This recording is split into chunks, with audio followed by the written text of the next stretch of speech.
All right, motherfuckers, it's Master Marks, and I'm back again with another motherfucking goddamn live video. And today's topic is everybody's favorite topic, my favorite topic. Of course, we talking about the motherfucking Attitude Era. The truth about the Attitude Era. Now, if you want my honest opinion, the Attitude Era had all the best wrestling. It had the best characters. It had all the best segments. It had all the best shit. Like back then, wrestlers had characters and charisma. Now you look at wrestling, you can find like maybe 3 characters and like 2 guys with fucking charisma. To be honest, like there's just not a lot of people with charisma anymore in the wrestling business. I mean, especially WWE has a couple guys. They have a few guys. And then AEW, they have no guys. Chris Jericho don't count no more because Chris Jericho's a fucking idiot now. Like, he's just... I don't even know what the fuck is wrong with Chris Jericho.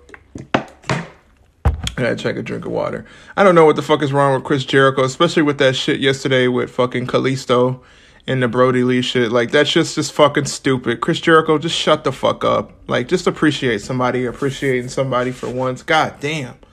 Like... shit's just fucking dumb. But anyways, back to the truth about the Attitude Era. I'm gonna say Attitude Area. What the fuck? So the Attitude Era basically had characters with charisma, and compared to today's WWE and today's AEW or whatever you want to call it, because I guess that's the equivalent of WCW. The equivalent, I guess. That's what y'all think. I think y'all fucking stupid anyways, but whatever. Like compared to those days, the belts then actually looked like good belts. Like they look like good championships, and they look like if you see the champion, he looks like a champion. Now you look at the belts now in all of these wrestling companies, the belts look like fucking toys. They look like toys. They look like just like back in the day when you used to go to fucking Toys R Us. For all my 90s motherfuckers who know about this shit, 90s wrestling fans, you used to go to Toys R Us and you can get a toy belt. You know what I'm saying? Like you used to be able to get like the Jax or whatever toy belt from Toys R Us for $9.99. You motherfuckers remember that shit. Y'all do. Don't play. So back in the day, you used to be able to go get toy belts. And now, like when you think of it, like the belts that are actually in the business now look like the toy belts. Like you used to be able to use like Velcro and shit on the belt. And now most wrestlers use Velcro on the belts. You get what I mean? Like, the belts back then were actual fucking wrestling belts. Now they're just like toys, to be honest. And I mean, another thing that like I really want to get into is, you know, back in the day when, you know, WWF was doing the Attitude Era and shit. And I guess you had WCW doing a version of it or whatever. There were sexy women in the wrestling business. Like, it was okay for a woman to be sexually attractive. It was okay. You didn't have to deal with all these Shayna Baszlers and these Nia Jaxes and these fucking, I don't know, chicks that look like fucking dudes. Like, the only chick at that point in time, and it's no disrespect to Chyna at all, it was Chyna. And that was only because Chyna was doing a lot of, like, you know, weightlifting and shit like that. And over the years past, Chyna, you know, she became looking like more feminine and shit like that. But back in the day, when Chyna first came out, she was manly as a motherfucker. And that's no disrespectful, you know, that's no disrespectful shit or disrespect to the dead. Rest in peace, Chyna, before you motherfuckers get in my comment section, cocksucking and bitching and moaning because I said something about somebody that's dead. Just calm the fuck down. There's still respect there. Take a deep breath, go get you some pussy and shut the fuck up. Okay? All right, back to what I'm saying. Back in the day, with the Attitude Era, you had sexy women. You had women like Sunny, who is not sexy anymore. You had Sable. You had Ivory. You had Jacqueline. You had the Cat.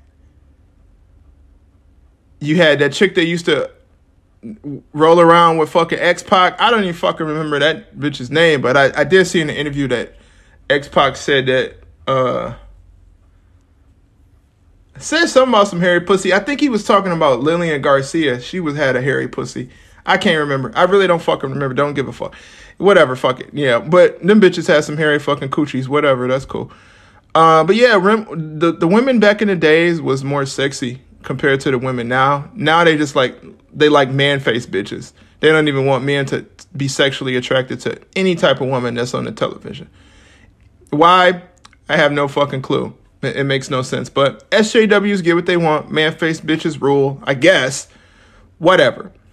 And you know, like back then, compared to like now it's just like you watch it every once in a while. You kind of disappointed. Me, myself, I only watch the pay-per-views. I don't watch the fucking shows during the week. I'm just not trying to do that. Like, I'm just not going to watch a fucking 3-hour show for the main event to be Big E versus, who was the last person Big E fought? I don't know. I can't remember. I said it a couple of days ago, but now here we are the days later. I don't fucking remember. I'm just not going to wait 3 hours to watch a match with Big E. Like, it's just not going to do it. It's stupid. Big E versus Kevin Owens was the match, yeah. So those two I'm definitely not going to watch. I'm not going to watch Big E fight over who wears the biggest bra.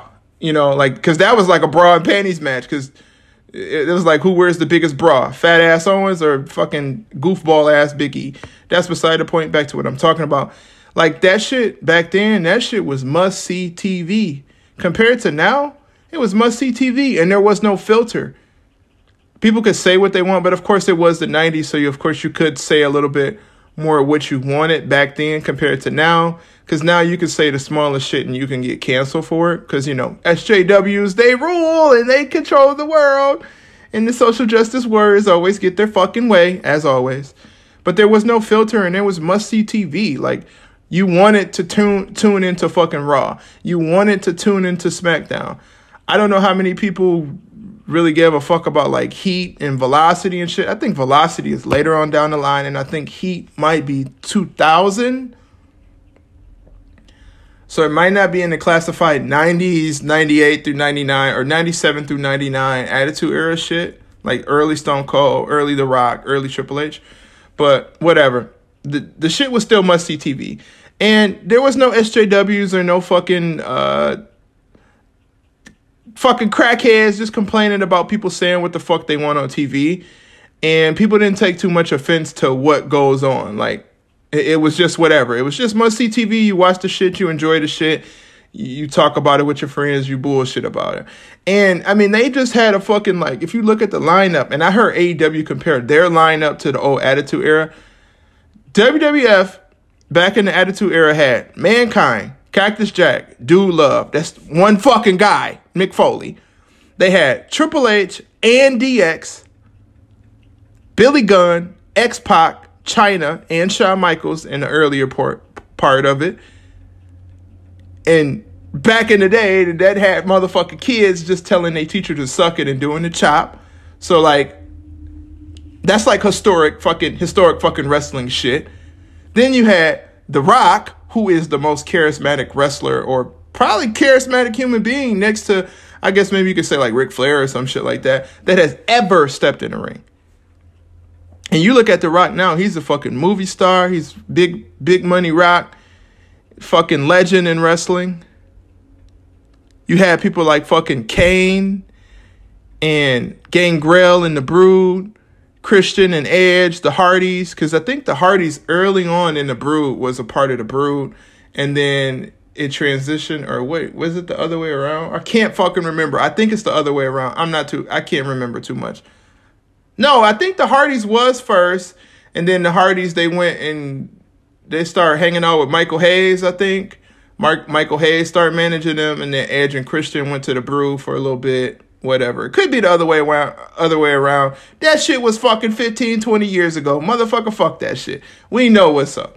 And then you had shit like The Godfather and the hoes. Like, you can't have no fucking hoes on TV in modern WWE TV right now.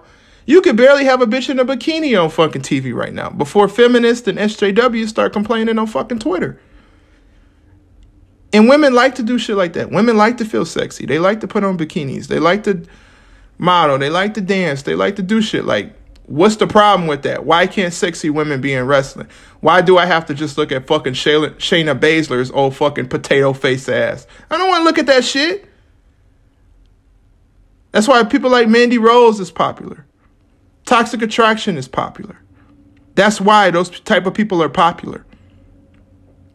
And I mean, they even had some crazier shit. Like they had one segment where Al Snow ate his dog. Like he ate his fucking dog, which led to one person who I think is underrated in wrestling, which is the Big Boss Man, because he was a hell of a character. Even though he was like somewhat of a jobber enhancement talent, the Big Boss Man still looked intimidating, and he looked like he was a badass. Big Boss Man was a badass. And, you know, like the whole shit with Al Snow eating his dog led to the kennel match, which is pretty crazy. And also, I'm forgetting something. Big Boss Man. Okay, I'll go into that later. What happened with the whole Al Snow thing? Him and Al Snow had that match, the dog kennel match, whatever. That was a pretty fucking kind of weird match or whatever. A lot of people say it was trash. I still think it was pretty cool. It's better than the matches that go on right now. And then you had characters like fucking Sexual Chocolate. You had characters like fucking D'Lo Brown. You had, I mean, I think Right to Censor was at the end going into 2000. I guess you could still kind of consider somewhat of 2000 the Attitude Era still, like the early parts of 2000. And I mean, like you just had good characters, good guys with charisma. Val Venus, like him and that porn star character. It's like a porn star on live TV. That's why I said they had no filter and it was must-see TV. Like, you wanted to see that shit. And then, think about it. You got the Ministry of Darkness, led by The Undertaker. They had storylines where The Undertaker then kidnapped Stephanie McMahon. Then they had storylines where fucking Undertaker fucking hung Austin on a fucking symbol like he was fucking Austin Christ. And then they even had a storyline where it came out that Vince McMahon was all a part of it all along. And I know a lot of people, there's one storyline that a lot of people don't like. And I don't know if that might be 2000 or 99. I can't remember. But that storyline with Triple H and Stephanie McMahon and her being whatever happened, that was a pretty crazy storyline. You couldn't do that on TV right now because they would instantly cancel you. Instantly cancel your ass off of the fucking television. Instantly. And I mean, like, back to the Ministry of Darkness. I mean, The Undertaker back then, which I think Ministry of Darkness Undertaker is underrated as well. I seen a video, somebody said that he was the worst part of the fucking Attitude Era. That's fucking stupid. It was a good character. I mean, you had Mideon, you had Viscera, you had the APA, fucking Ron Simmons and fucking Bradshaw. You had a lot of fucking characters in the Ministry of Darkness, and then it turned into the corporate ministry where you had Shane come in and Tess come in and Big Boss Man and Triple H and China. Like, there was so many good storylines and so many good characters back then. Like, that shit can't even compare to any wrestling that has been on TV for the past fucking, I don't know, since 2000. You know, in the past 11 years, there has been no TV that was as good as that fucking Attitude Era of wrestling. And I'm not even mentioning the best part, Stone Cold. Stone Cold, who y'all trying to cancel because he had that Fuck Joe Biden song, and it is still Fuck Joe Biden at the end of the day, because gas prices is high as a motherfucker where I stay at. And I ain't gonna lie to y'all, this shit is fucking high as fuck. And I do not want to be paying no fucking high ass price for no premium gas. Just telling y'all. So, yeah. That's how I feel about Joe Biden and the Stone Cold situation. But, like, Stone Cold, man, back in the 90s, man, he had kids giving people the motherfucking middle finger, saying, give me a hell yeah. Doing the fucking more beer fucking thing that he do with his hands and shit. Like, he was drinking beer, he wasn't giving a fuck, and he was doing what a lot of people wish they could do, is basically saying, you know, like basically saying fuck you to your boss. A lot of people wish they could say that shit, and Stone Cold was doing that shit. So don't ever forget, you know, like some of the best storylines is Stone Cold versus Vince McMahon. Like, that was a good storyline, and Stone Cold had a good character, and you know. And I'm not going to sit here. I know a lot of y'all motherfuckers going to be like, oh, you love Vince. And no. Vince McMahon's character in WWE in the Attitude Era was one of the best characters in wrestling. Like, there are characters right now who didn't have as much as charisma and character as Vince did back in the day, in the Attitude Era. Like wrestlers now, they have no charisma. None. No characters at all. Like you got guys like fucking Orange Cassidy. Nobody knows what his character is. You got guys like Kenny Omega. We don't know, like I said before, if he's a supervisor or a cleaner or a janitor. What the fuck is he? Does he work at fucking CVS? Does he work at Kohl's? What is he? Like back then there was characters and there was guys that you could like believe in. And then also like when you looked at the t-shirt qualities, like people wanted those characters. Like they wanted a Road Dogg shirt, or they wanted a Mr. Ass Billy Gunn who did have a song that screamed, "I'm an ass man." Now, a lot of people don't know what that means, and a little bit me, myself, I don't know what that means either. Some people back in the day used to say Billy Gunn was gay. I didn't think Billy Gunn was gay. I think he was just like, I don't know what his character was. I really don't. Billy Gunn's character was kind of shaky. It was a little shaky, but he was Mr. Ass. Maybe it just meant that he got a lot of ass. Hopefully it didn't mean that he wore tight shorts and showed his ass, but I think he did wiggle around his ass a lot. So, and his famous sir was his finishing move, which is basically fame asser. Anyway, so on to the other shit. Yeah, but like back in the day, man, Vince didn't give a fuck. It was must see TV. There was no filter. There was no SJWs. There was none of that shit. You had motherfuckers like this is some crazy shit that happened. Motherfucking the big boss man got hung in the ring by the Undertaker. He had all the fucking Ministry of Darkness members come out of the fucking sky, put a noose through the fucking Hell in a Cell cage, and he hung Big Boss Man in the ring. You think somebody in wrestling could do that shit today? And if they tried to do it, it'd probably be like some old fucking GCW shit where it looks like you're about to fucking completely die, where they almost try to kill themselves to get over. But as far as that shit, bro, wrestling now is not must-see TV. Like, and back then, Vince didn't give a fuck. Now he kind of panders to SJWs and fucking nerds and marks and shit. He kind of panders to them a little bit. You know, that's kind of the only thing that you can really compare Vince and Tony Khan to, is they pander to like SJWs and shit. And, you know, how...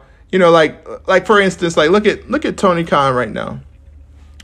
Tony Khan is always doing some tasteless ass shit. Like the whole Jon Moxley shit, like tweeting about it, talking about how it's personal and you don't want to spread too much business, but then you post about it twice. Tony Khan, get some fucking help, bro.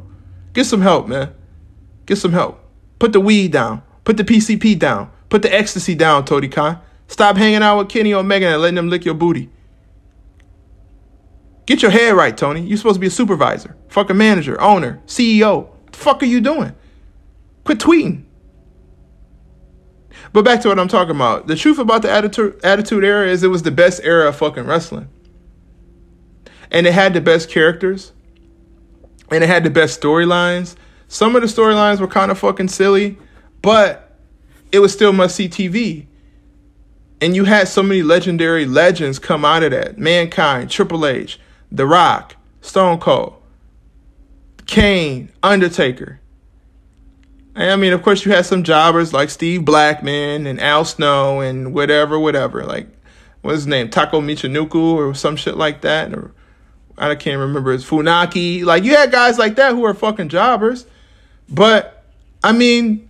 You gotta have jobbers in wrestling. You have to. But back then, wrestling was must-see TV. And right now, I feel like wrestling now is don't watch at all TV. Because that shit's completely boring. Raw's boring. SmackDown's kind of boring. AEW is fucking boring. TNA is boring as fuck. And it's like Jobberville. It's like where all the jobbers get sent. So, yeah, at the end of the day, you know, the Attitude Era was the best era of wrestling. And I don't think any era of wrestling can ever compare to it. And now a lot of people say like their Toothless or Ruthless Aggression, whatever the fuck it's called, era is pretty good. We'll do a video on that down the line, and we'll kind of talk about that shit some more going further into this listing of all the eras of wrestling. But I'm just starting off right now with the truth about the Attitude Era. At the end of the day, the Attitude Era was pretty fucking tight. I fuck with it. This has been Masked Up Marks. Make sure you leave a comment, like, share, subscribe. And also hit that motherfucking notification bell so you can hear every single video that we post and watch every single video that we post. At the end of the day, Attitude Era is pretty tight. I'm out this bitch. Fuck AEW. Shout out to the Attitude Era. And fuck Tony Khan. Tony Khan, go get some motherfucking help, boy.